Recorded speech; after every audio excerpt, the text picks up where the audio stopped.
are you doing on this fine Tuesday? Oh, only Tuesday. I'm doing quite well.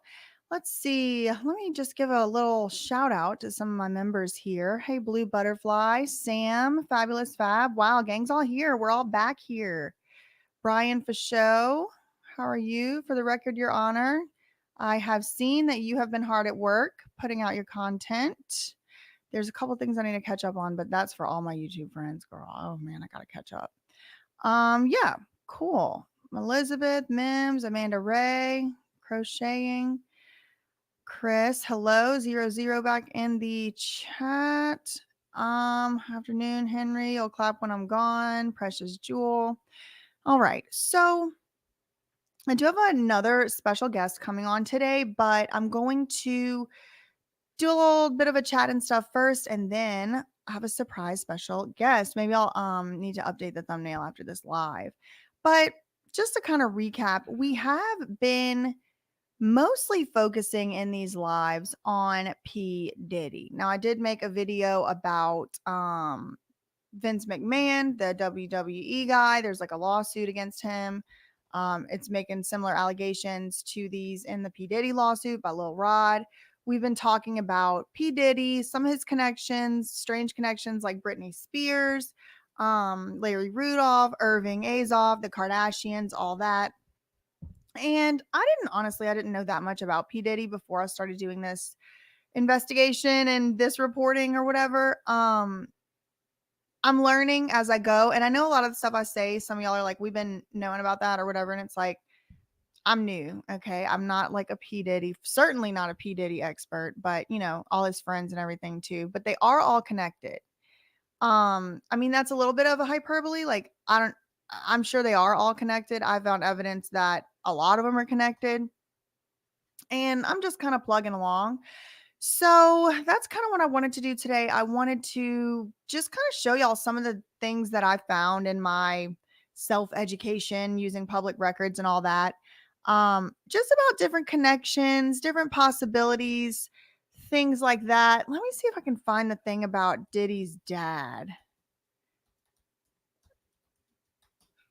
Because I think it was like, yeah, okay. Yeah, his father. He's gonna Melvin. I don't know if it says it. It is rumored. Yeah, it is rumored that Diddy's father, his biological father, I think his name's Melvin, that he was some type of government informant, some type of snitch. Maybe he flipped during an investigation or something. I don't really know, but it's largely rumored that that is the cause of his father's death. I think he died in his 40s. So some of the things I found, let's see. I'm gonna show y'all first. I'm gonna show y'all this TikTok. And look, I play all kinds of things on this channel from news and stuff. I don't know. I don't know who this man is. If this like a controversial news anchor, and that goes for anybody and everybody. Some of these people I know about, you know, and I know if I can speak to their credibility. But this is just a TikTok. I don't know who this guy is. I don't know what show he's on or anything like that. I'm looking at it now, realizing he's like probably like some type of political pundit, maybe. I don't know. He's giving that, but I'm not vouching for this guy. But I do want you to see the news report that he was doing.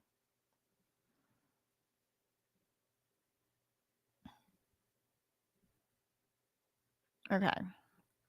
This is like a little TikTok one.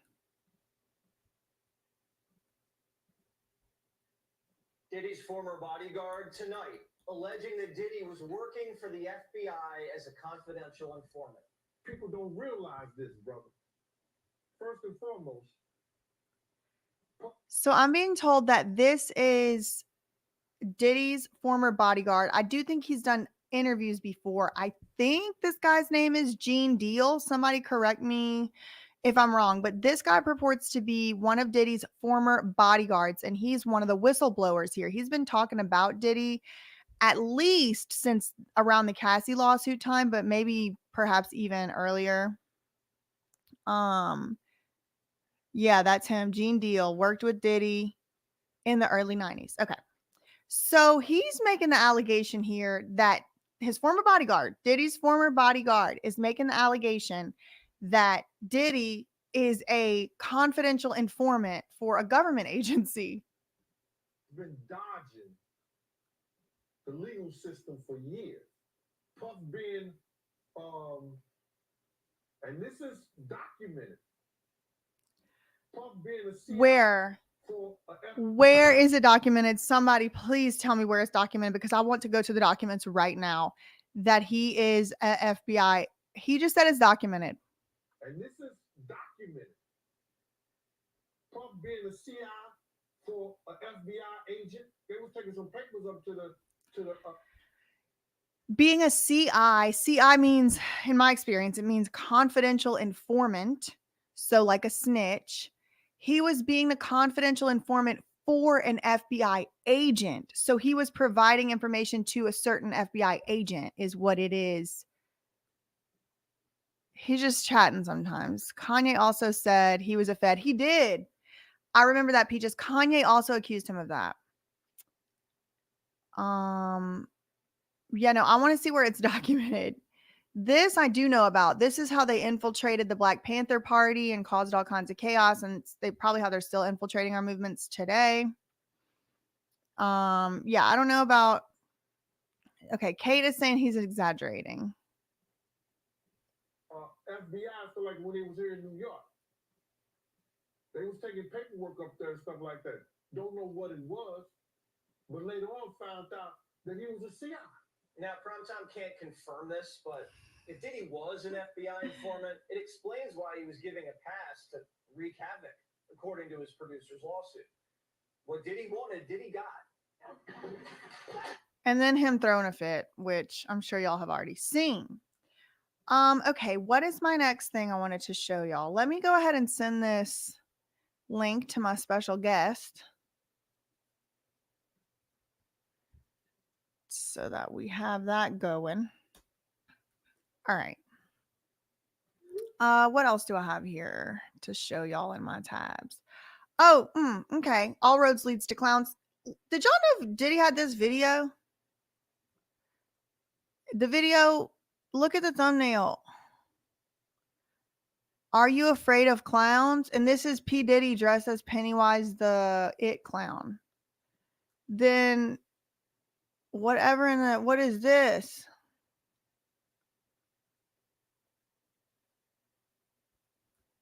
Then here's Diddy on Ellen getting scared. Let me see if I can pull that up. Diddy is on Ellen getting scared by Pennywise the Clown. I just want to turn the volume off. Okay. Okay, she's like, I heard you're scared of clowns. He's like, impossible. Ellen is notorious for copyright claiming and stuff, so I'm not going to be able to play the volume, but I'll read you all the captions. It says, well, I guess I can play the volume quiet. Okay, it says impossible. Why is it impossible? Because I'm a black man. Okay, so she asked him, are you afraid of clowns? And he said, no, I'm not. He said it would be impossible. She said, why? And he said, because I'm a black man. Let me just speed it up. I just don't want to trigger the system. I'll do it at 1.5 speed. Okay. You can be I have so many other things to be fearful of. A clown's not going to scare me. Really? Yes. I'm not afraid of. I have so many other things to be fearful of. A clown is not going to scare me. I haven't seen this. There's a reaction. But I heard that you were. She got him. She got him. Look at the most replayed part. Impossible. Why is it impossible? Because I'm a black man. I have so many other things to be fearful of. A clown's not going to scare me. Really? Yes. I'm not afraid of clowns. But I heard that you were.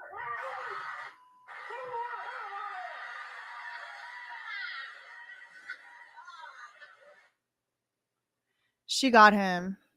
She really did get him. I'm not like the biggest, Ellen fan of all times or anything like that, but she really did get him. He thought the clown was an FBI agent. Okay, so we do have a special guest in the house, a friend of the channel, personal friend of mine. It's literally Serge. Hello. How are you doing today? I'm trying to turn on our name tags. Here. There you go. How are you doing today? Well, you know, trying to digest all of this. It's been a lot. Say more. Um, it's just, in what world were we gonna be expecting things to be connecting on this level? It's so bizarre, and it's so organic. It's so just happening, That you was going know. to be my question. It is bizarre, but are you can you say you're surprised to find it? I'm just surprised that we're here today and how long it's taken, you know, and how much evidence it's been throughout the years. Because the more you look back through what's been going on, you see a lot of disturbing patterns of, you know, law enforcement misconduct on P. Diddy's part, in terms of bribing, in terms of wielding undue influence. And it's the epicenter of all these things are all hinging on blackmail, right? Like, that's the common thread of Epstein, of P. Diddy, of all of these people that wield undue influence on others, is the collection of blackmail. It definitely feels like there's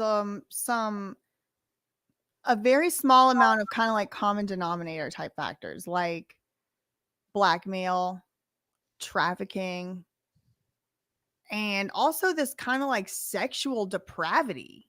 Like whenever these people get total control, one of the very common things that they do is weird, abusive, I mean, heinous things sexually to other people who are not fully consenting. It's like, why does that always come up? And the blackmail and the control, I guess it's all just for control. I mean, I don't know. That's the part that still baffles me is like, why? So say they get it. Say they get everything they want. They own every human. Why? Well, but they don't want to own every human, right, BJ? They just are targeting. They're targeting who they want to own. And once they're targeted that person because of influence they want to wield, because of expanding their brand, because, you know, it's all very highly curated ops. It's not just some run of the mill op that's just targeting anyone and anything, right? It's like Yeah. every person they're bringing on, they're selecting, right? So it's a very weird Like thing. recruiting. It's the recruitment aspect of it, right? Because then it's like I saw that for myself in Scientology, right? We're not interested in everybody. We're just interested in the ones that fit a profile that were either going to give us something so we could exploit it, or they were going to add some sort of benefit. Like, no one's there freeloadering. No one's there just getting a ride. No one's there just at the party looking cute. There's always something that comes with that, Right. you know. And to see like Ashton Kutcher be best friends with P. Diddy and then Danny Masterson, and then he's the defender of children digitally. What? Like, how does that make any sense that he had a multi-million-dollar nonprofit, so-called nonprofit, wanting to save a world, especially focusing on this kid aspect? And I played a video of him in Congress yesterday testifying that he had seen the material. And you go, why are you seeing the material? Like, in what world do you need to see the material in order to see if you need to open that nonprofit? Like, if you want to stop that crime, you don't need to see the material. Like, it just seems so weird. Yeah. Why do you have to announce that? Good point. That's sick. Oh man. I mean, someone else commented about that. Like after they saw what Ashton Kutcher had written about Danny in the Danny Masterson, plea deal thing or like sentencing thing, they were like, it made all of his non like trafficking work just seem like phony, basically. Oh, so we should introduce who you are for anyone new in the chat. Do you want to introduce yourself or do you want me to? Sure, go ahead. Okay, this is literally Serge, and my off the top of the head bio is he is an advocate and an activist. He grew up in the Church of Scientology. born to Mexican parents who then moved to the United States, and is a fabulous writer and wonderful, articulate orator and friend of the channel. Yay. And no longer is a member of the Church of Scientology.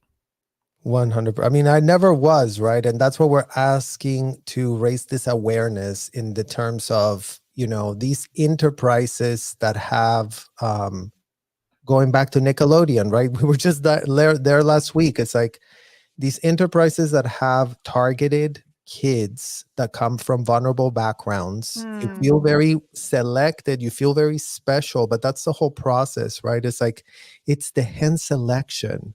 Like, no child that was going to be a Nickelodeon could have good, strong parents that would impose boundaries, because I would make them immediately disqualified. Oh no, they're going to be problematic. Get rid of them. They're not star power. They have to be, the parents have to be into it. Same thing in Scientology. They don't want to have anyone around in those hotels if they're going to have complaining parents making problems about what's going on, right? So, and then going back to the P. Diddy thing, it's like, it's the same thing. It's like minors were being asked to sign NDAs to go into the parties. Why are minors signing NDAs for Nickelodeon? Why are minors signing NDAs for P. Diddy? Why are minors signing NDAs for Scientology? Why? They're not legally enforceable, so why are they signing them? But at the time, we've always thought they were legally enforceable, right? Like in Scientology, for example, I'll tell you, Vijay, even though we had no clue about how the law worked, but we were very much aware that we had the best of the best lawyers. So I always thought, okay, well, so if we have the best of the best lawyers, then it must mean that we're so legal, right? Like, we're so legit. Like, anything that I perceived as being wrong, well, but we have the best lawyers. Like, we were always told we have the best attorneys representing us, and it's like, it is the lawyers. Unfortunately, it goes back to the profession of the law, right? Like, the profession of the law are the ones that are knowledgeable about these laws. The laws already exist about trafficking, right? It's just that it's never been pitched as happening in a mansion, in a luxury hotel, or in a beautiful multi-million-dollar Hollywood building. That's not where trafficking happens. It traffics in roach-infested motels that truck drivers stop by. Like, the truck drivers have been the one and only ones that you would think that procure the trafficking. Like, they've been pegged as the ones and only, and that's where the problem lies. And unfortunately, it isn't. I mean, imagine all these powerful, rich people that get away with it. Jody Hildebrandt and Ruby Frankie, they were in the multi-million-dollar house, right? So just now learning about that, like, I kind of avoided the coverage of it until, well, they just had like a documentary come out about it on the 2020 or whatever. And if y'all don't know what we're talking about, it's this YouTube channel. It's no longer exists, called 8 Passengers. And it's this family, a mom, a dad, and they have 6 kids, and kind of they were vlogging. Like, that's how it all started. They end up getting millions of subscribers, millions of views, but all the while, as they're gaining popularity, they're gaining criticism. People are saying they're abusing their kids. They're seem to be depriving them of like basic necessities and needs, like a bed. And it's not because they can't afford it or anything like that. It's because to punish them, is to humiliate them. They're going through their kids' text messages, which parents do disagree over whether you should do that, but they're reading them out loud, laughing at him, making fun of him, and then posting it for all of us to see, which I think we can all agree is traumatizing. So anyway, they start, building up fame, building up popularity, but also building up criticism. There's change.org petitions. Bunch of people are, making videos on YouTube, TikToks, etc. At the same time that's kind of going on, they get involved with this marriage counselor who ends up being sort of kind of like another one of these cult leader types, using religion and God to control and abuse. And one thing lead to another. And a few months ago, this woman from the YouTube channel, the mom from the videos, is getting prosecuted because of child abuse. And it's nothing that we would have seen on the videos. The child abuse going on was happening, as Serge points out, in a beautiful, just breathtaking, just gorgeous mansion and carved out the side of a beautiful mountain in Hell Valley, which Hellhole Valley or what Hellhole Canyon. But yeah, they were starving him. They were taping his wrists together. There was 2 kids they were doing that to. It wasn't all 6 of them. And now it's, all the evidence just came out. All the evidence they were holding back from at trial, since the 2 women that got charged did get convicted, and they are going to have to serve at least 4 years in prison, and then they're going to reassess how long they're good. They could serve up to 40 years, but it's not clear yet how long they're going to serve. So once that all happened, just a few days ago, they finally released to the public a redacted bit, like dump of evidence. And it was like the Ring camera footage of the child, this 12-year-old boy. He had escaped from literal captivity, ran to the neighbor's house, knocked on doors. The first person didn't answer. The second person finally opened the door, but he was hesitant. He didn't know if he actually like what was going on, but then he saw the wounds, and it was just, oh my God. Then these people were on YouTube doing this stuff. And it just it brings you back to the question of like, one, the first question, why doesn't anyone do anything? But then 2, who would do something? Their own daughter was calling CPS and the police, and they would knock on the door and then no one would answer. So they would go back to the police station. That's exactly right, BJ. And it's like the 12-year-old had to save himself. Good for him.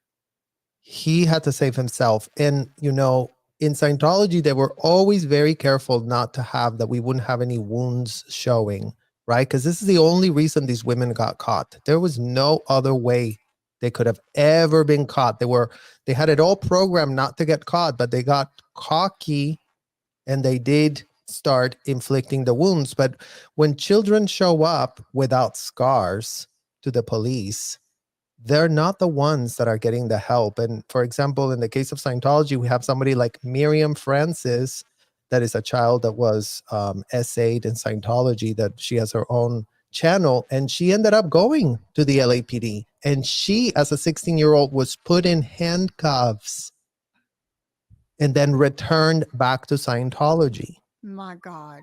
So, I've seen something like that happen in Tulsa, Oklahoma. A mom who I believe was actually the aggressor in the situation, called the police on her daughter. And there's body camera footage of this. And the police show up. The mom is what I believe to be faking, crying, saying that the daughter had hit her, assaulted her, all this stuff. So the police go into the bathroom where the daughter is, and she's saying she's being trafficked. She's being abused. She doesn't know what day it is. She doesn't know who's the president. She doesn't know exactly how long she's even been in Tulsa, but she can say where she was before. I've been in California. I've been in, Seattle, wherever she said. And she's saying, I'm scared of police. I've been trying to get you guys to take my mom to jail for 2.5 years. No one has listened to me. So I'm sorry. I just don't trust you guys. And she wasn't raising her voice or getting aggressive. She was being very calm, and she left that house in handcuffs. They didn't even take a statement from her, Serge. They didn't even take a statement. They took no statement. They put her in handcuffs and brought her to the psych ward. Yeah. I mean, children do need advocates, because again, in the P. Diddy parties, all these kids that were going there, and again, right, it's like teenagers, they think they're cool. They are that gullible. They are that naive. They're that stupid. I certainly was when I was in Scientology. I thought I was going to save a world. I thought I was very special. I thought everything they were having me do was really making a difference in something. And, it's like all we were engaged is in sadistic bondage. And it's like, why were children engaged in sadistic bondage? We were locking people up in hotel rooms. We were interrogating them. I mean, I was one of their top interrogators. They started me at age 12. So how long did you do that for? I mean, I was there from 1993 to 2004. So all of my formative years, basically. Wow. As an auditor. As an auditor, correct. Wow. So it's like these are you know, and how long has it even taken me to connect that dot? I mean, I just turned 45. I'm in literally my midlife, and it's taken this long to understand, to connect those dots, to understand that, oh, I wasn't actually saving a world. Oh, this technology that they were selling to us is actually quite dangerous, and it needs to have a full-blown warning label on it, because no kids should be involved. Again, kids cannot consent. It's very simple. Like, Mhm. you know, I feel bad for the people that attended those freak off parties at Diddy's, but you know what? If you were a consenting adult and you got yourself there, maybe get yourself out of the mess that you got yourself into. But all the minors that were implicated in these parties do need to have outside people advocating on their behalf. That's the difference between adults and kids. Kids cannot advocate for themselves. Like, I would know that. I would have not known at all to advocate for myself. I thought I was the damaged goods. I thought I was the, you know, the reason there was a problem. I had signed all these contracts that I thought were very valid. I mean, they had to sign contracts, VJ, that it was like, they called it bonded. You were $1 million bonded, and it was like lengthy things that they told us every time we signed for anything we would have spoken about that happened at the Scientology hotels, we were going to be charged $1 million. We were signing these contracts underage with no legal representation from another country. I mean, you just said, we don't know who the president is. I didn't know, and I didn't care. I didn't even think it had anything to do with anything. You know, it's like, again, it's like this idea that we're so part of some elitist movement. All the people that were going to Diddy's party, they thought they were elite. Oh, you got invited? Oh, you made the list? Oh, you're in the list. Come in. And it's always that whole thing where you're on the list. Oh, Ashton Kutcher, you're on the list. Yeah, come in. You're vetted. You're approved. And Speaking of Ashton, this was one of my other like articles that I had pulled for today. And I wanted to talk about this a little bit. I mean, I have a couple articles and a couple different things pulled, but this one is like from I think today or yesterday. Mhm. And it says Ashton Kutcher says there's a lot he can't tell about P. Diddy friendship amid investigation fears. And it just, you know, it isn't lost on me that Ashton Kutcher is one of the people who wrote that statement for what's Danny his name? Masterson. Danny Masterson's sentencing. And Danny Masterson's lawyer is a woman by the name of not Blairberg, Sean Chapman Hawley. Yeah. And Sean Chapman Hawley is Diddy's lawyer in the Lil Rod Rico case, the sex trafficking case. So she's representing Scientologist Danny Masterson in a case where Ashton and Mila wrote letters of support, and she's also representing Diddy. I just think, you know, it's interesting to point out. And there they are, Ashton and Diddy, on the backdrop of WeWork creators. They were being awarded as WeWork, and we all know what happened with WeWork. We know what a sham that WeWork. Oh, it's a total sham.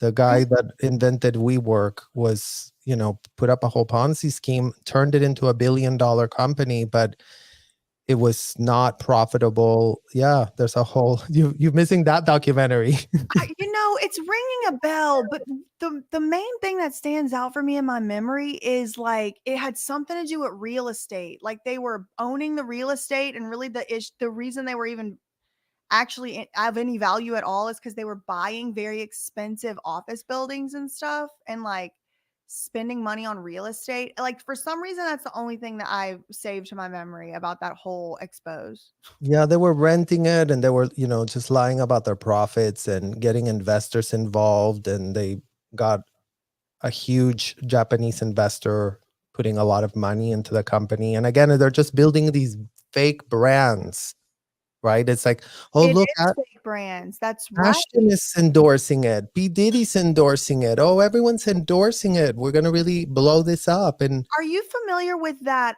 case that I was working on for a while with like Bam Margera and Lima and the twin sisters and all that? Like, are you aware of that? No, I'm not familiar with that one. Case. So that was like one of the things I worked on for a while. Bam Margera was in a guardianship, and his guardian I found all kinds of inconsistencies about her. And one of the things that was a red flag to me was I'm not saying she's a Scientologist, but we're doing this pattern dot connecting thing. And she might be because she is a transhumanist. So, I mean, I know those go hand in hand. Hmm. But she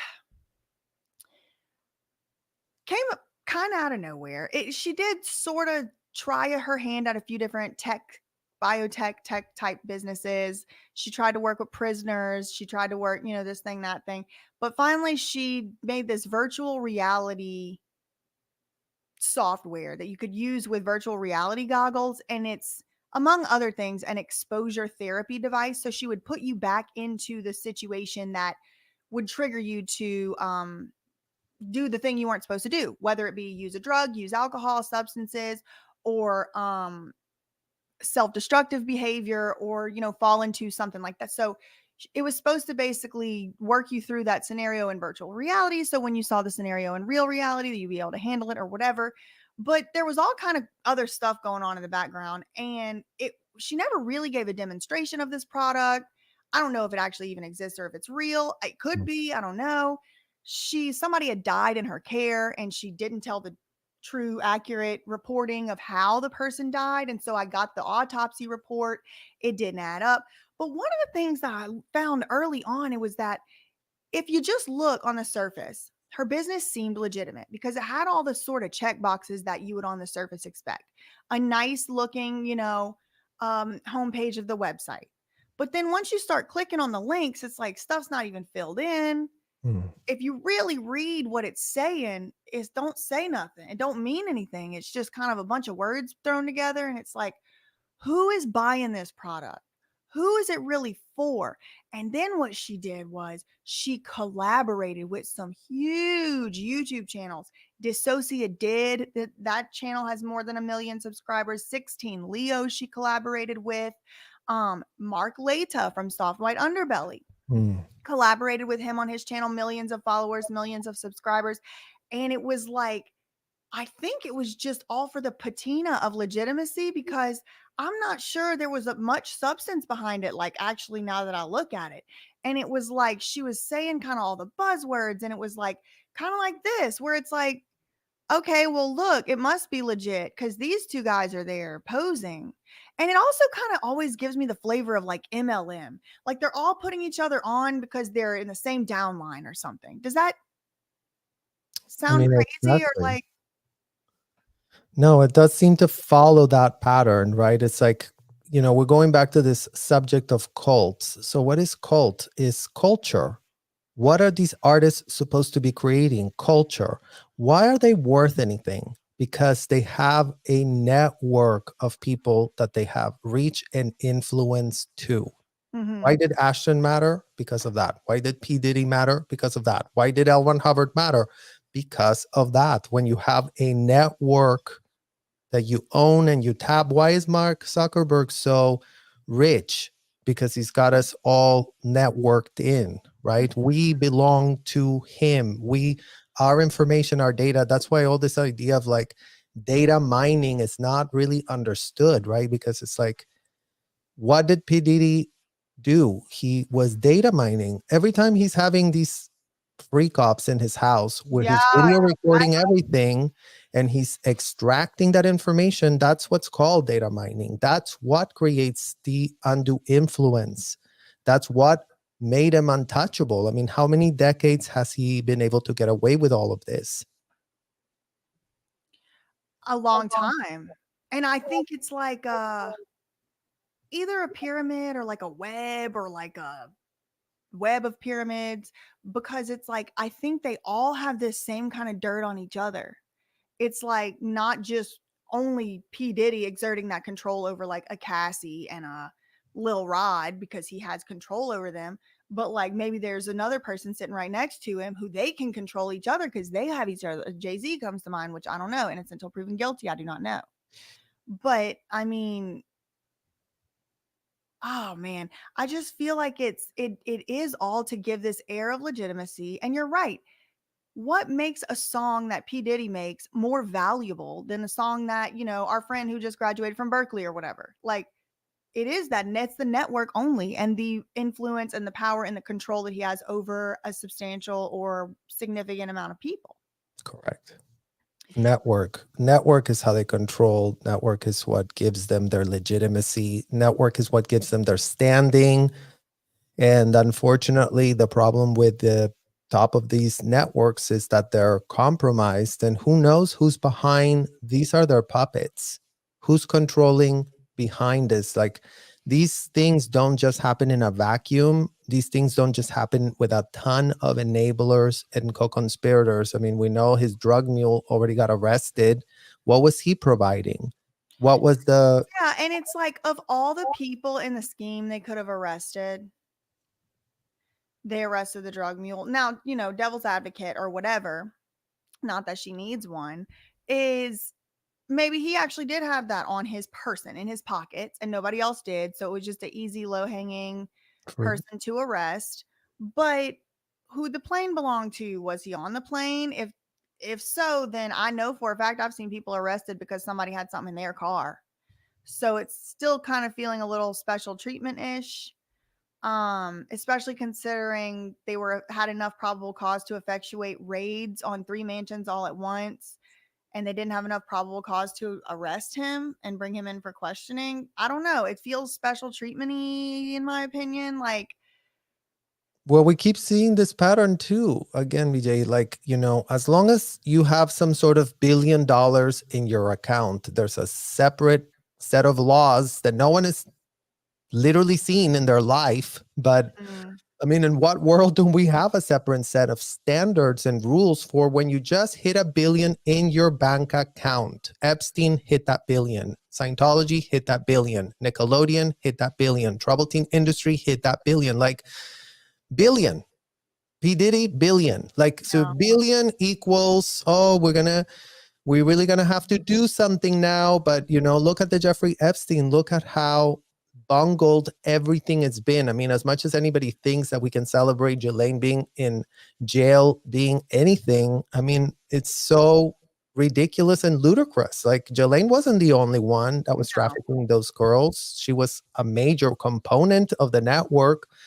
But why was she almost let off the hook until they had to go get somebody to put on the hook because Jeffrey, whatever in the hell happened there? So, it's like we keep seeing these patterns, like you said. It's like it doesn't make sense because anyone else would have already been. So if you have a lot of very expensive attorneys, a la Sean Hawley, then you know what? Oh, everyone's going to put kitty gloves on and handle you like little, like, oh, here, come here, go there. And it's like, it's not really how it's supposed to work.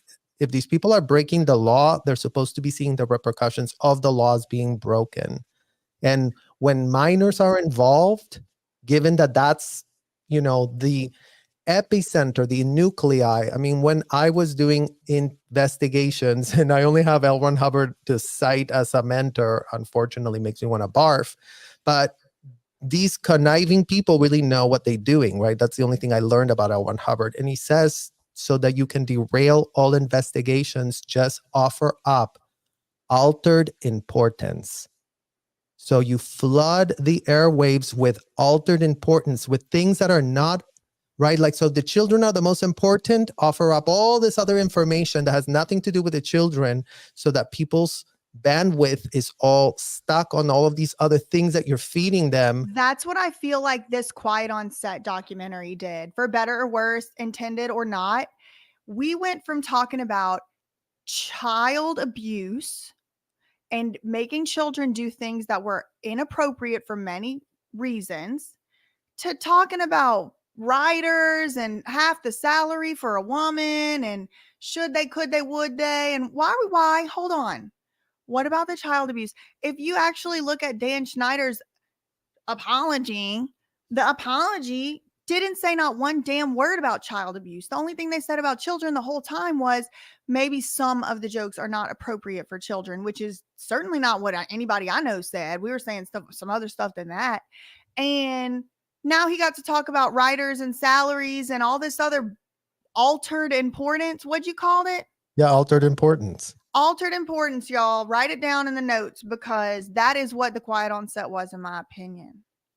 And it's a tactic. It's a tactic that these predators use to literally take back the narrative, to status quo the narrative, to sanitize it, to falsely sanitize it. It's like I always say, they go to the dollar store, they buy a little Tide box, the one that you get at the dollar store, and they just throw Tide, put up a bunch of fake statements not rooted in reality. Yes, everyone can defend themselves, but you would at least hope that the statements are rooted in some sort of reality. It's not an outright lie.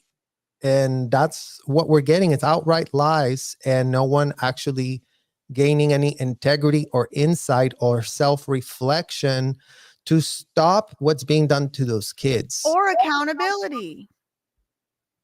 And you know what? It's like they could all get a lot more of a pass. You know, it's all this idea of like, oh, cancel culture is so bad, you guys. Like, accountability would give you some grace if you actually owned up. You know what? I effed up. I couldn't have been more toxic. I was drugged out of my mind. I put all people in horrible situations. And yes, I deserve to do this. And here's all that I have on everything that I've done in my life. And, you know, I think that society would have a lot more, you know, grace for those people that are willing to own up, to call it was a bad culture in the past. Maybe everything maybe everything was so normal, but part of evolution is to repudiate what, you know what, it wasn't normal and it wasn't okay. And like to your point about this set, quiet on set, it's like, you know, it's like Hollywood is so pressed because it is crumbling. The whole status quo is like, I don't know, it's literally crumbling faster than we can even think, you know, when all these multi-million brands are involved, because that's who they become, right? J-Lo, like J-Lo, she was a drug mule. What? Like, I mean, a gun mule? Like what? I mean, Jenny from the block. I don't like. Don't be fooled by the rocks that she rocks. She's still Jenny from the block. And Jenny It's from, like, I don't know. I get so kind of lost in my own confusion on it, because on the one hand, I can understand being a young, you know, I don't know how old she was, maybe between what, 19 and 22 or something. Young. I've been 19 years old. I've been 22 years old. And oh man, I was so vulnerable. And even at that age, you're a legal adult, you're a consenting adult, and you ought to face consequences for your own actions and decisions. But part of me can still be sympathetic to the fact that your frontal lobe ain't developed, and maybe, you know, you do have a hard life. I don't know J-Lo's story specifically. I know she's been being exposed recently for maybe making up some of this persona a little bit, but like, you know, Brian, I think his name's Hearn, I don't remember his last name exactly, from All That, the guy who talked about getting licked by the pink dogs with the peanut butter and stuff. He was trying to get his family out the hood. He was trying to transcend like a societal level. Like, you know, it was like a lot bigger than just, I want to be famous. And so like part of me feels, even for 18, you know, 19, 22-year-old that's in this industry, it's brand new. Like I could see how somebody who's well-meaning, even who's maybe sweet, maybe nice, maybe a good person, might get just sort of swept up. And then before you know it, now you have been compromised. They have you doing crimes. They have you on camera doing stuff you maybe didn't want to do. And now you're just stuck. And like, then you just pile on top of pile on top of pile. And that's the thing that all these cults or whatever you want to call it have in common. Like you said, blackmail, intelligence, right? Right before you came on, we were talking about P. Diddy being a alleged confidential informant. And it's like you said, yeah, who better? He's got all this data. He's got all this data. That was such a good point that you made, that I hadn't thought about it like that before.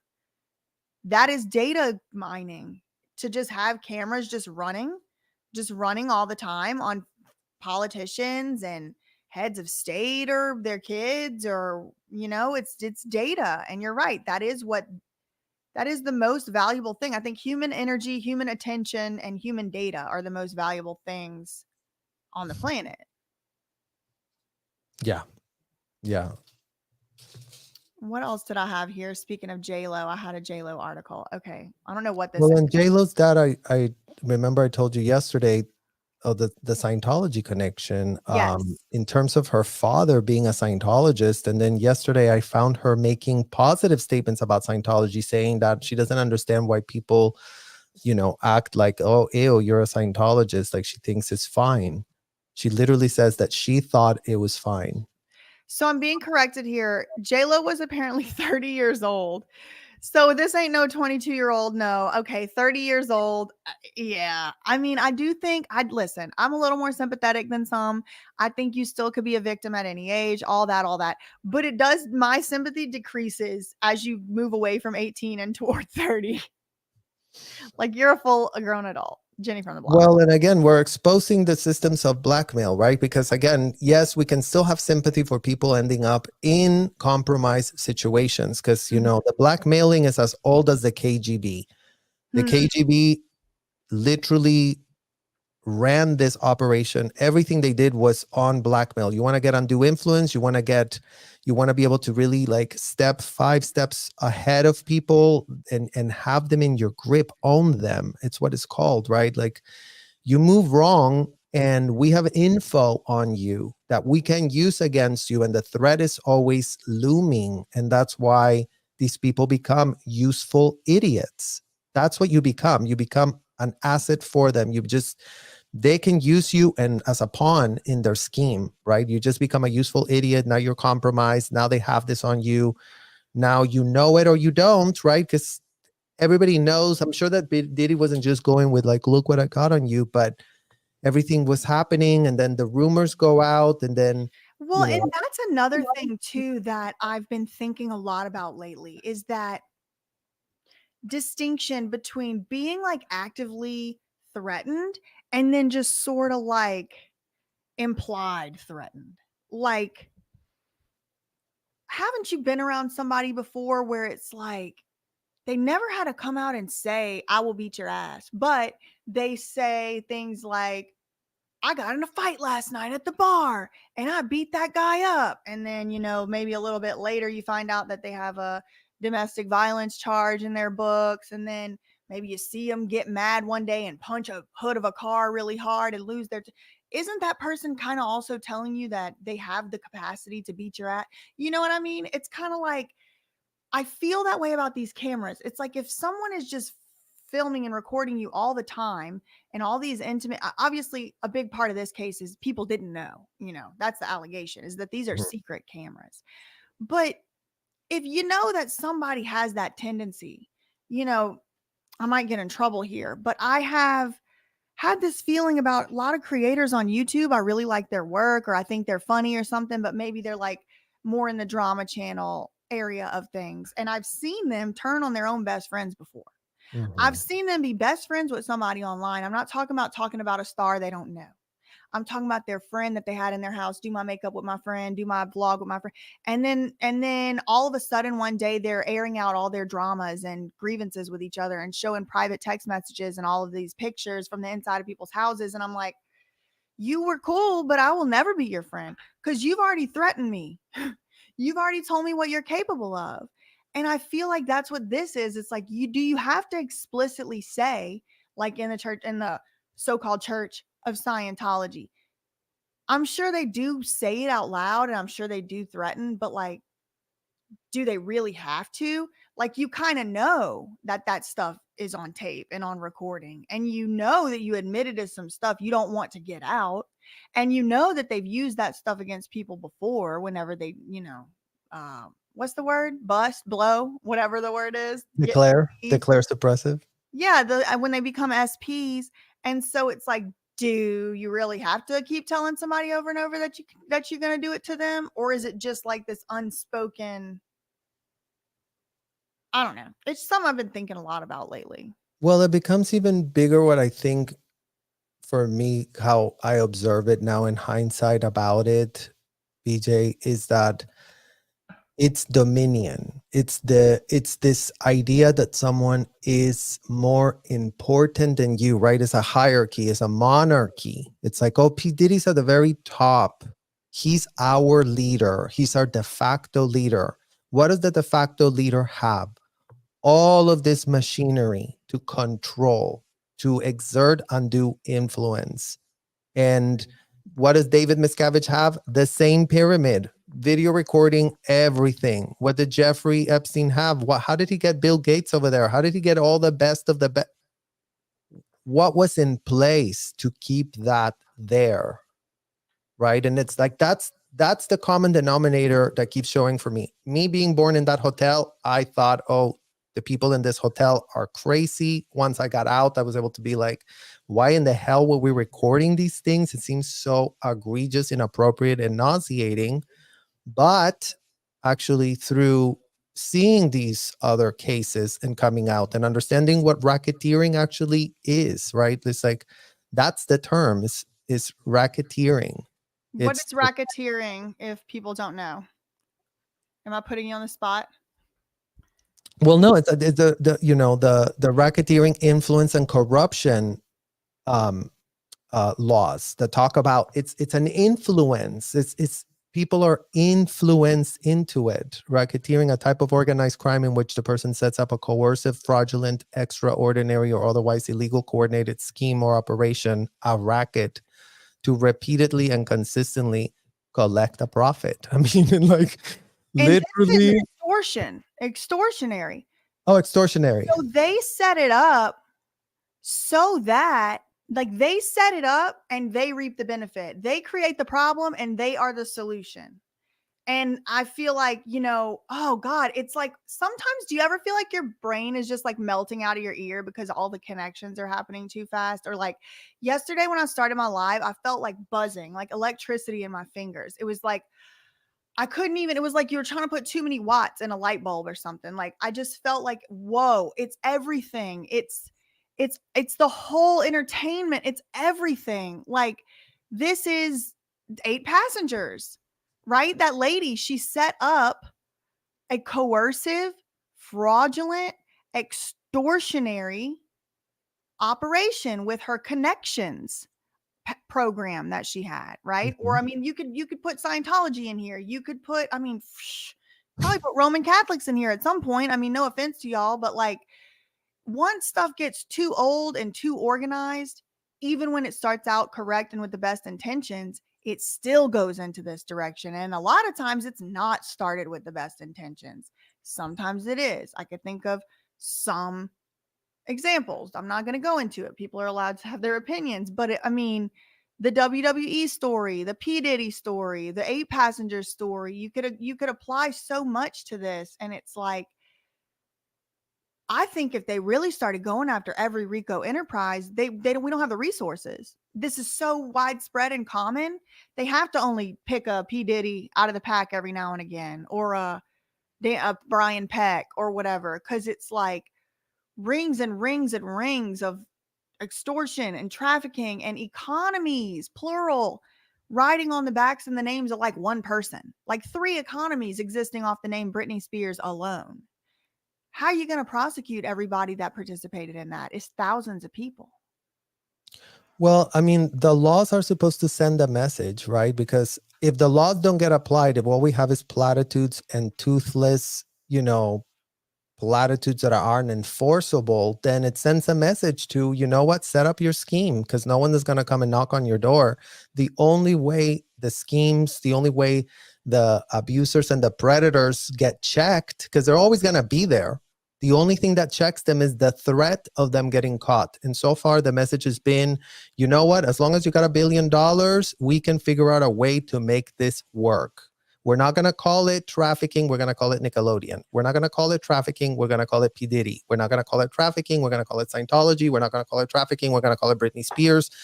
And on and on and on. It's like you see that the business model is the same. It's like same shit, different air freshener. They just spray it with a different smell.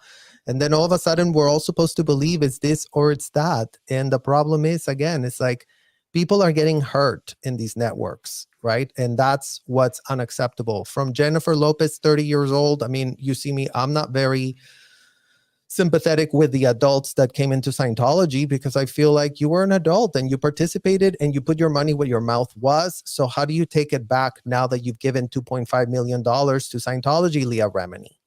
How do you say, oh, I have such an arm's length because look, No, you gave them $2.5 million when you were inside the hotel seeing what was happening to children. And then you left and made more money. Fine, expose them, but you made more money. And when is the actual integrity going to show up and not the money signs? Because, then we go to J-Lo. It's like, well, you stayed mum. You carried that weapon inside there. You saw that a woman, it wasn't just a joke. It literally had a consequence, a very real one. And then your integrity was nowhere to be found. And then you got an amazing career. And now you're an ultra millionaire that couldn't be bothered. I mean, literally why? That's not called anything other than having no spine and no integrity. And then you build a whole entire career on that. And who owns you then? Because the blackmail is still there, right? It's like, oh, well, I have my own conspiracy theories about a lot of these, traditional media recognized former Scientologists. I mean, hear me out. I'm a conspiracy theory. Okay. But let's say I was the Church of Scientology and I started to realize that with social media and everything out here, I'm not as much as in control of this narrative as I used to be. And maybe it would be nice if I could actually have a safety net for when people do leave my church. Wouldn't a good way to do that be to install some fake defectors out here in the world and help them to get boosted up and create a fake division and a fake fight, all for the purpose of whenever people leave the big Scientology cult of it all, they go into my also controlled opposition cult and they don't ever truly get free from it. I mean, I don't know. I mean, wouldn't that be a possibility is my question. I mean, like we said, we can speculate about it and we can see a world where it would be very convenient to have a setup like that, right? Because then you just have, one comes out of here and it ends up here and you're controlling the whole entire chain. The food chain is controlled. So it's like when Lou Pearlman had success after he created the Backstreet Boys. Then he created NSYNC. And then he created an artificial competition. So we were all focusing on who's better, NSYNC, Backstreet Boys, all that, instead of these people are being abused. They're being overworked. They're being stolen from. Also, I don't think we would have, I was too young to understand any of that anyway at the time, but it's like manufacturing it before someone else does and you have no control over it. Well, because again, all these so-called influencers, they always get pitched as this organic thing that happens, right? And it's there's no organicness to it. People are putting money, people are forcing it out, people are promoting it. I mean, that's why all these Prince was screaming about this, right? Because it's he saw the slavery that was involved. This is modern day slavery. We're going to give you a contract. We're going to get you hooked up. You're so special. We really need you. And then the artist gets ensnared in that coercive, fraudulent thing that is giving a lot more money to a lot of other people in the food chain that have nothing to do with anything, but are exploiting something that does unite us, which is music, which is art, which is, Scientology is okay, spirituality. It's all these things that they're not anything about is what they put in front for everyone to see, right? Nickelodeon, we really care about kids, but you're not showing us that you do. So make yourself make sense. So in what world are you all about kids? And then so P. Diddy's business manager, the accountant that's alleged, Robin Greenhill, who's alleged to be wiring funds to the S workers. Well, she works at TriStar. TriStar is owned by Lou Taylor. Lou Taylor's that same woman that tried to come and interfere with my job and hire my law firm and all that. So Lou Taylor is the business manager for P. Diddy, and she was the business manager for Britney. Why did I start that? Sorry, I got distracted by pictures from inside the Celebrity Center. Did you ever see these? Yes. I guess this is another question I had. Is Ashton Kutcher a Scientologist? Or is he just a sympathizer? And if he is, do they just be letting sympathizers just come in? There's that. Who is that? Jenna Altman. I don't know her. She was on a sitcom back in the day. Is everything all right with this guy? He looks. This is Bodie Hoffman. He grew up in Scientology himself. Oh, Danny Masterson grew up in Scientology. Leah Remini grew up in Scientology. And again, right? It's here. Is she here? all who? Is Leah Remini in these pictures somewhere?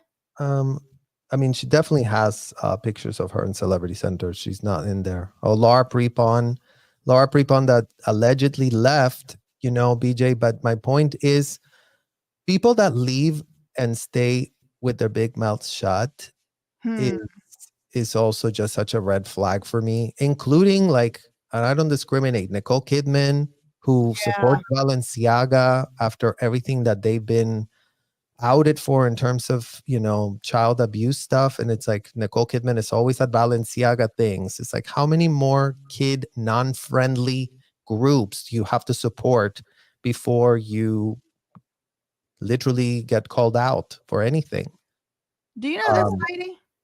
Or Yeah, are- her name is Karen de la Carriere, and she was in Scientology early in the days. And she was married to the president of Scientology, Hubert Jens. She was married to the president? Yeah. She was in a documentary I saw that was like maybe supposed to be like a Scientology kind of like takedown, but it kind of seemed like more like maybe Scientology put it out for a fluff piece. Over the Rainbow, I think it was called. She was Is on. that ringing a bell and she's in it? Yeah. Yeah. So what's the deal with that documentary? You know anything about it?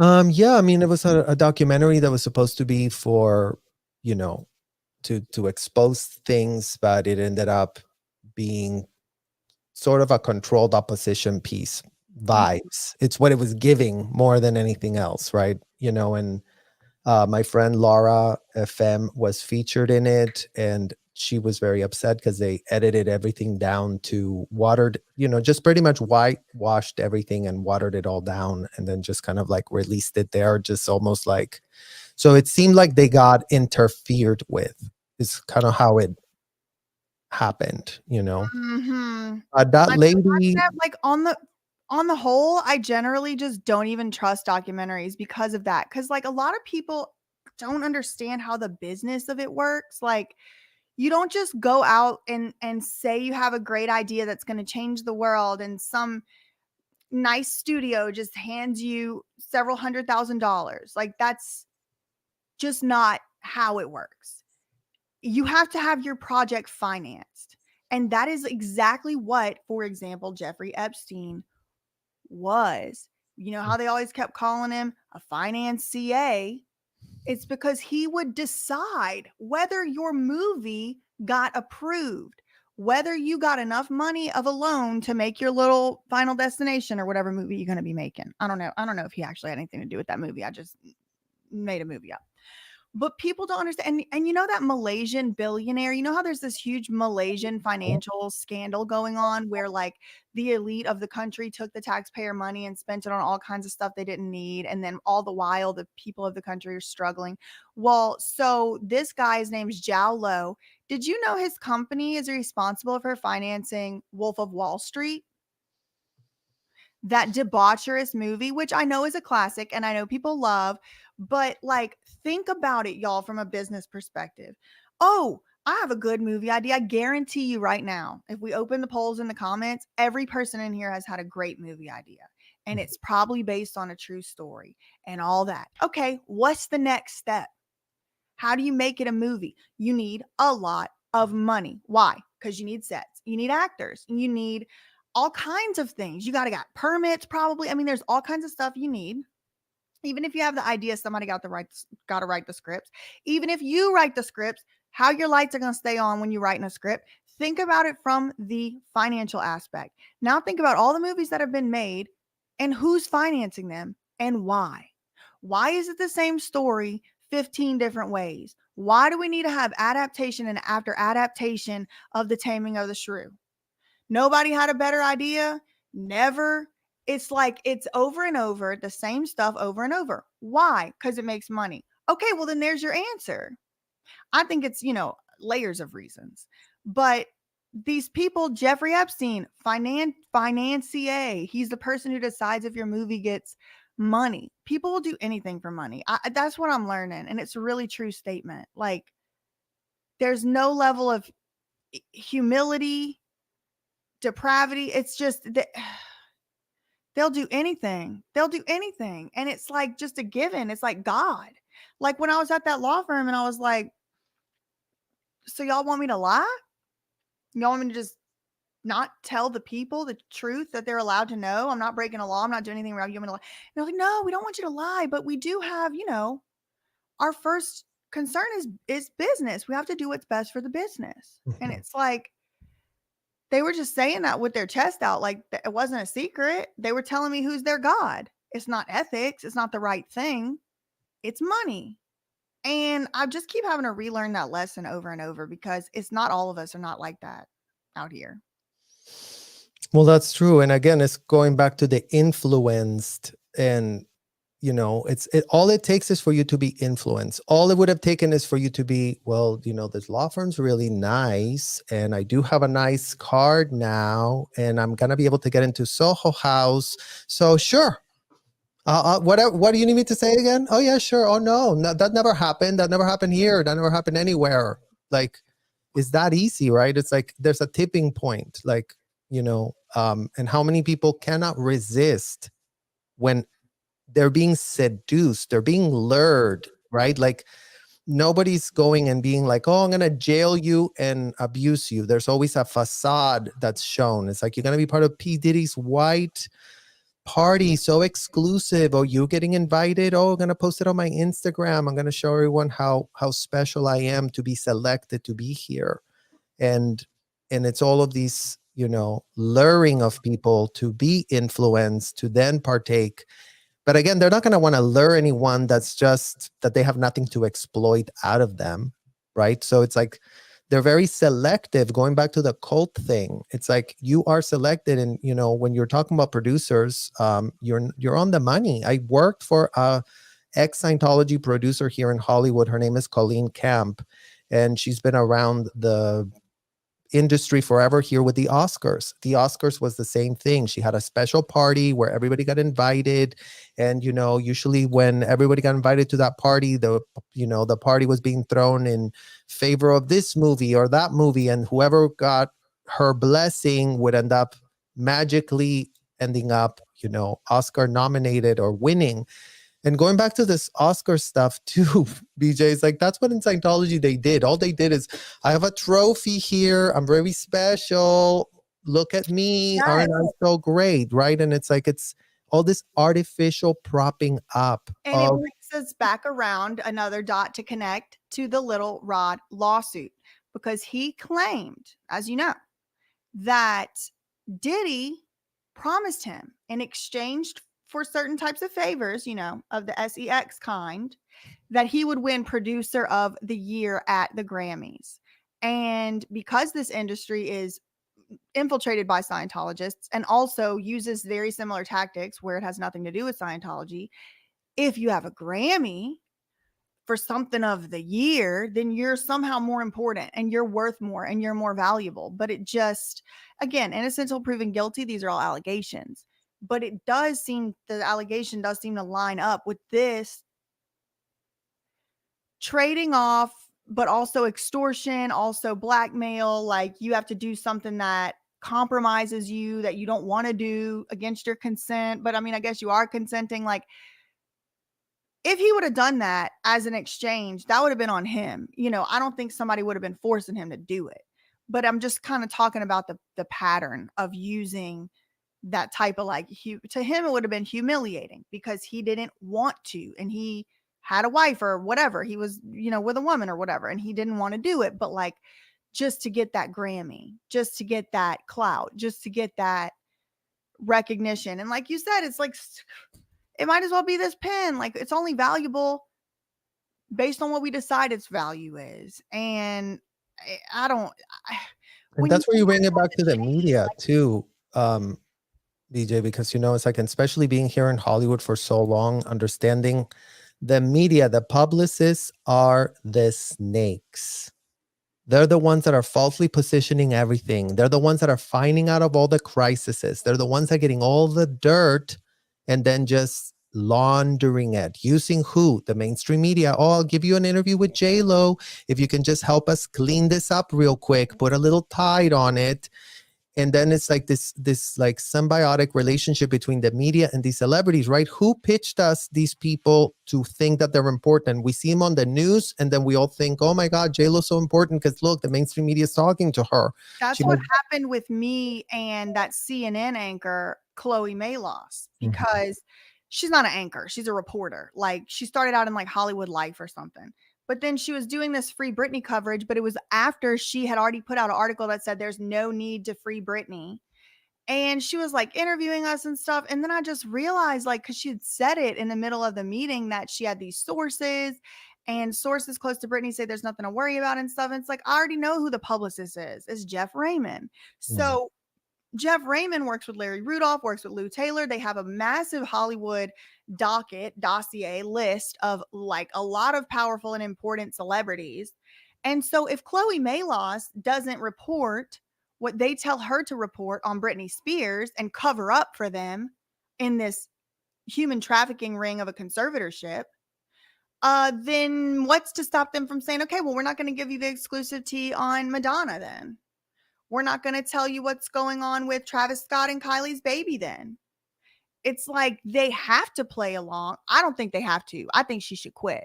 But this is, you know, a lot of people get called conspiracy theorists for saying, oh, this is all part of Project, you know, Mockingbird or whatever it is, where it's like the CIA basically tells the media what to say, or the news rather, what to say. And it's like, you know, well, there are declassified CIA documents that they did exactly that. So that did happen. I don't know if it's still happening, but let's say it's not the CIA. Let's just say it's anybody. If anybody can have that type of influence over CNN, the girl responsible for reporting on Britney Spears at CNN, if they can influence that person for any reason, then we have to re-examine what's really going on here. Okay. And then all the while, people like me, you, Rabbit, we're getting attempted shut down left and right, having our little videos striked and every other thing else, just trying to get out here and say like, wait, something else is going on. I don't think this is the full story. Here's the receipts. No, you can't do that. And it's like, what in the clown show hell is this?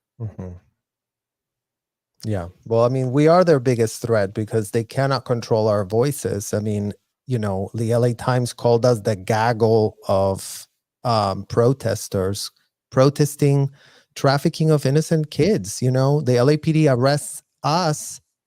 And where are they arresting any of the traffickers? Nowhere. Where is that investigation going on for the LAPD? Nowhere, because the LAPD is riding their literal police cars with Scientologist actress Marisol Nichols, with the head of human trafficking of the LAPD, doing podcast with, you know, Marisol Nichols, that has been a Scientologist since the early 90s.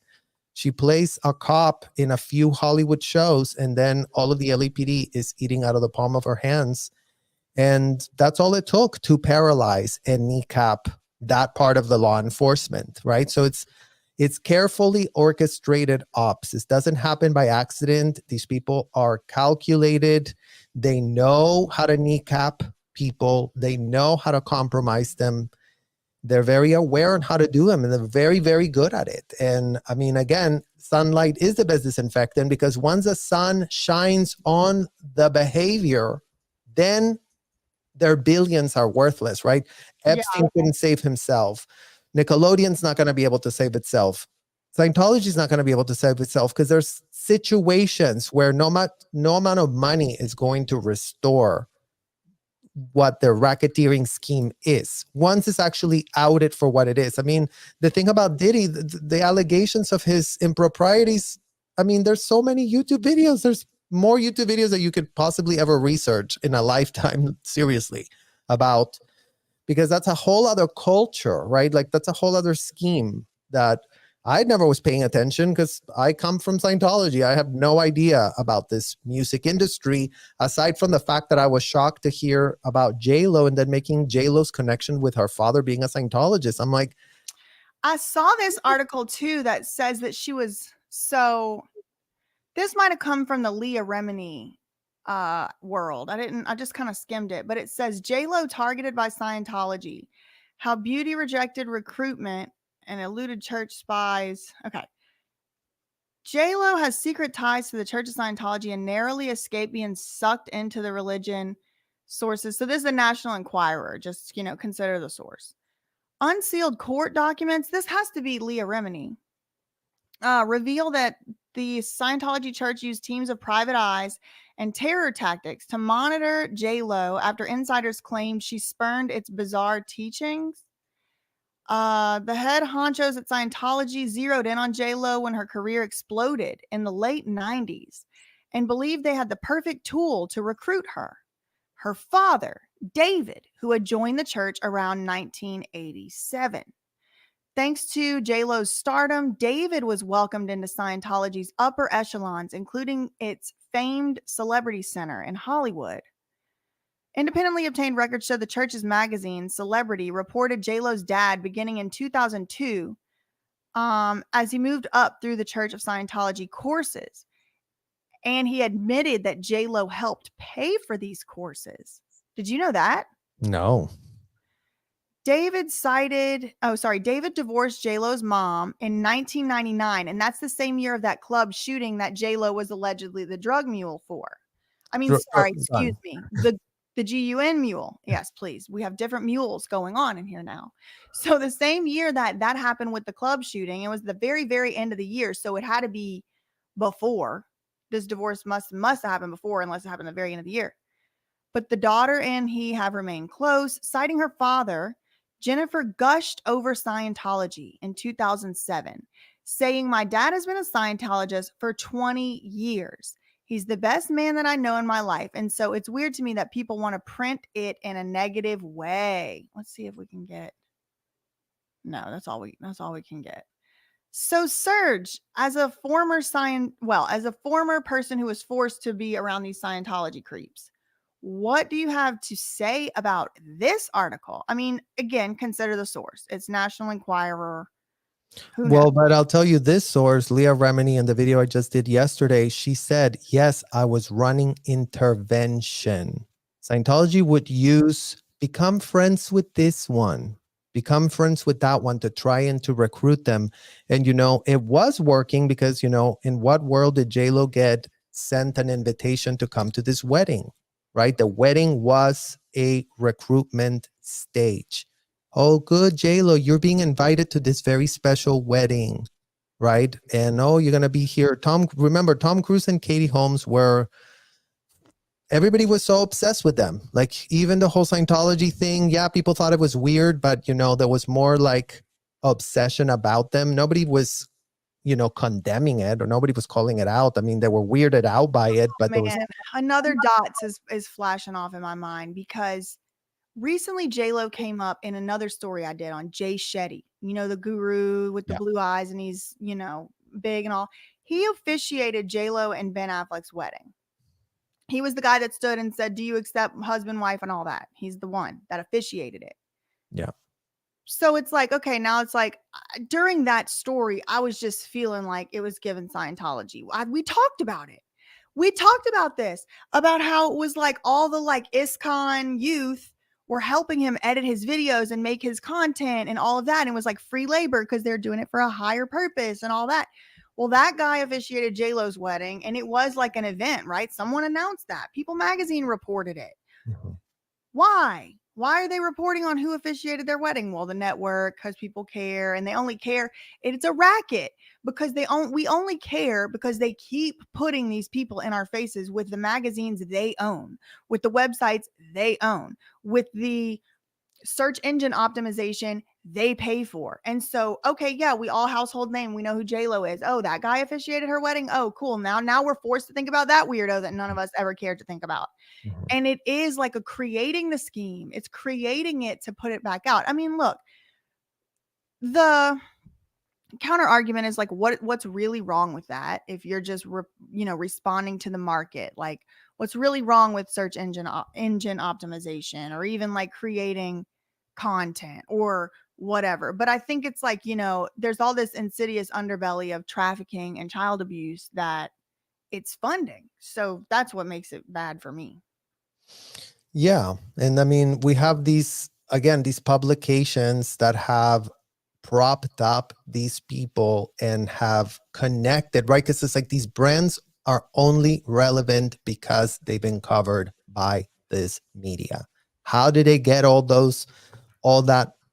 What's the clout? Oh, Kim Kardashian ended up at the center of Vogue. Okay, now Kim Kardashian has been elevated, and it's all about elevating people through these publications. Once JLo made it at the in W, now she's at a different thing. Now we can ask this and that, and again, it's like that's why it's such a dirty business, right? And people were saying in the chat MK Ultra, and it is, right? Because it's like it's creating all these systems where all these people have all these handlers around them, enablers. Now, is JLo doing crooked schemes every day of her life? I would say no. I mean, I have no idea what in the hell she does all day other than what we have available in the public record, but it's wielding that influence. All those people that are surrounding her have an agenda. And at what point does that person lose their own identity and become this other thing? Like you saw with Britney, right? It's like Britney just became a moniker of herself, literally. Like she was exploited in all these ways. All this money disappeared. Her name was making all this money. She wasn't seeing any of it. And, we have that at a spectrum and a scale. Some of these people seem to have it more together, a la JLo. I think she micromanages everything about her brand now. But to your point, how many people are living off of her? And then if something, that's not supposed to be done is ordered to be done, why do people really have to stand on saying no to it? The integrity gets compromised so quickly. The integrity gets compromised so quickly. I pulled up your channel here. Is this the one you were referencing just now, or? Yeah, don't be fooled. You were talking about Leah Remini and like how she actually admitted that she was running interference or running. What was she doing? Running what? Running interference is the exact word she used. Interference. It was this one right here. No, it's not that one. It's the one that says JLo over here. The very first one, the third one next. Yeah. Don't be fooled. That one. Yeah. Oh Lord. Let me get through this. What is this? Oh, cute. Every time I watch you, you're already live, so I just click in. Yeah. That's the beginning. This is nice. Okay, so y'all make sure to go follow Serge. This is his channel name, but if you type in literally Serge, it'll come up like that too. So basically you're saying that where did Leah admit this stuff to? She had said it in her book, or she said it in her lawsuit? No. She said it in this interview that she was talking about the whole JLo, and she for a while she was talking a lot about that because that's the whole thing where Shelly came out of, right? Because she had asking about this Shelly all the time about where is Shelly Miscavige? That's the wife of the current leader of Scientology. Mm-hmm. She's missing, right, and has been for years, right. And people speculate she's either being held against her will, tortured, or maybe she's no longer with us. No, I don't think anyone thinks that she's no longer with us. And in fact, she's being treated, she's being guarded. She was Ghislaine Maxwell to David Miscavige. So she's got the goods on him and everything. She was the second in command of that, criminal conspiracy of what I experienced as a child, in my opinion. So did you ever have occasion to be around her in person, or even David Miscavige? Well, it gets worse, BJ, because when I was 16 years old, I was sent to this prison camp to be twinned, is what they called it, with a PDF file. And in order for me to get out of that prison, I had to put together what they call this a CSW in Scientology. And it's basically like submitting a case. All your interrogations have to be put into these folders. So all the interrogations, I had over I think 100 folders of interrogations that had to be sent to Shelly, and she was the final approval terminal so that I could leave their prison camp. And in all of these How long did they keep you there? 2 years. It's Yeah. like a finishing school from 16 to 18, or is it Not- people of all ages? It's a full-blown prison. It's disgusting. Like, we were doing like heavy labor all day, 8 hours. So like, I'm talking like removing asbestos without equipment, just like literally with a scrapie, removing asbestos, building things, no hard hats, nothing, just thrown in there as minors. And then what's worse is that they would send the self-admitted PDF files into the prison program. So they had this prison program. We were isolated, locked up in this like apartment complex for 2 years, locked up in these electrical fence around us, motion sensors everywhere. We couldn't speak to our parents, all communication controlled and monitored. So Shelly Miscavige was the one that approved children to be leaving that prison. So Shelly couldn't be more implicated as a trafficker herself. Like, she's the original trafficker of traffickers. Never mind that she was trafficked by L. Ron Hubbard. So they were twinning the 16-year-olds with self-admitted PDF aisles. Yeah. Why on earth were they doing that? Because they don't consider that you're a child, and they don't consider the PDF file proclivity anything that they cannot handle with the technology of L. Ron Hubbard. It's like, so that logic, to me, in my opinion, it doesn't add up with itself, because why would you need to handle it if it's not a problem?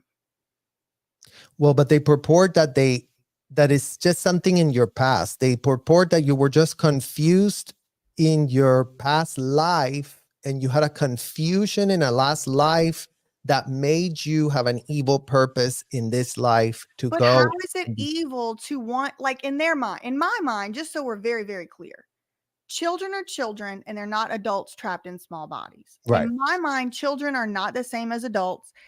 They're equal to adults with rights and things, I think, but there's also, they have to be cared for and taken and taught, about the world and things until they're adults, can make their own decision. I don't think kids can consent to a lot of stuff. But if the tenet of Scientology is that they are adults, they're just adults, and they're born as an adult in a small body, then why is it in the same logic for Scientology?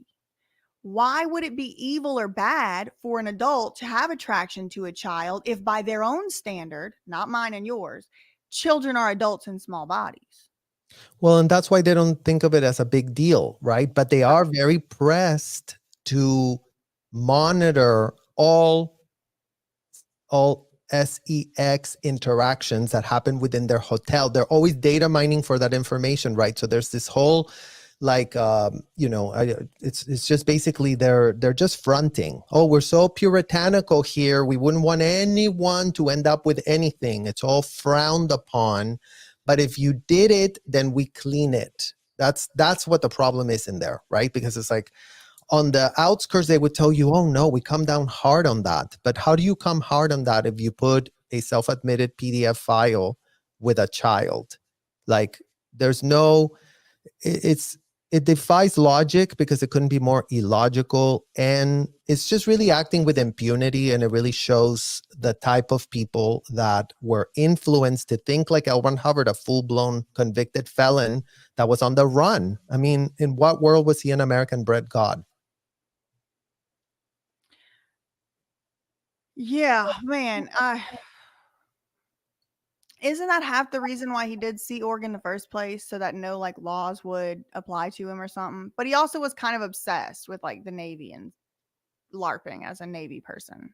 Yeah, I mean, it's just part of his whole trafficking scheme that he was planning from the very beginning, right? Because again, it's going back to all, P. Diddy is an L. Ron Hubbard. What does he have? a bunch of what? Groupies, a bunch of what? Proteges, a bunch of what? People that want to be influenced. They want to be him. He's the man. He's the mogul. He's the one that we all aspire to be because he's got so much money. He's got so many houses. He's got such cool cars. Well, L. Ron Hubbard had the same thing. He had a castle. He had money. He had cars. So we all want to be like who? Like L. Ron Hubbard. We all want to be like who? P. Diddy. We all want to be like who? Ashton Kutcher. We all want to be like all of these people. It's what the program is. And wasn't that guy from that 70s show, another one, Wilmer Valderrama, like he was 29 years old with a 17-year-old Lindsay Lohan?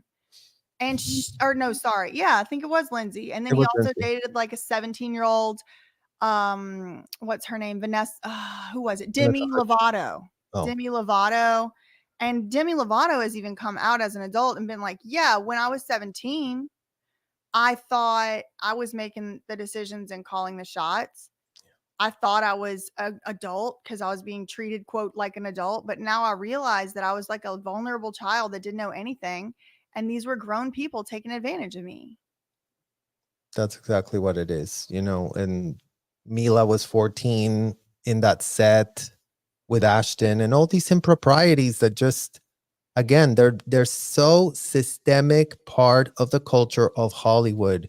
And Hollywood cannot separate itself from Scientology, cannot separate itself from P. Diddy, cannot separate them. We have all the receipts now, right? It's taken us till this year to be able to make these statements without being labeled conspiracy theories because we didn't have any kind of statements like this. We didn't have any type of investigations going on, looking into any allegations.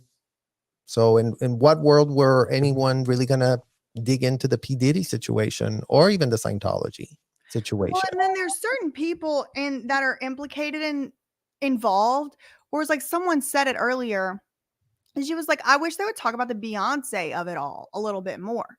But it's almost like there's certain people where people just don't want to talk about them because they like them, or certain things you don't want to talk about because it's like, Scientology has this reputation for suing, or this woman, Lima, who has harassed and assaulted me and doxed me and everything else with this vexatious litigation. It's like they kind of show what they're going to do. And then other people kind of like just don't want to talk about it because they don't want to end up on the, other end of that sort of fight either. And it's like, well, sorry, y'all, that's how we ended up here.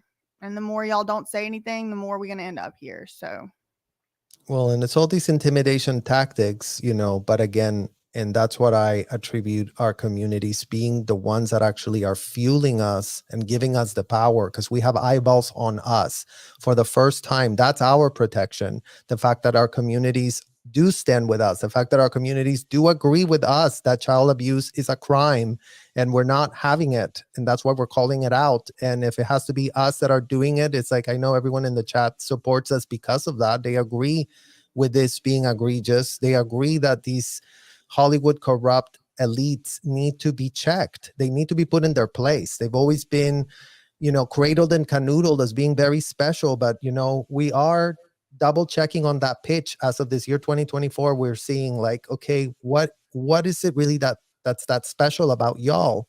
Because you've been making a lot of money on making that claim. But then if it's all moral bankruptcy, all that it is, and everything else is a facade, then you know what? You're not that special. And you should really go and visit the and it Fed. brings it back around to the 8 Passengers people. Like they were in another, they were Mormon, but it does seem like what they were doing was very extremist.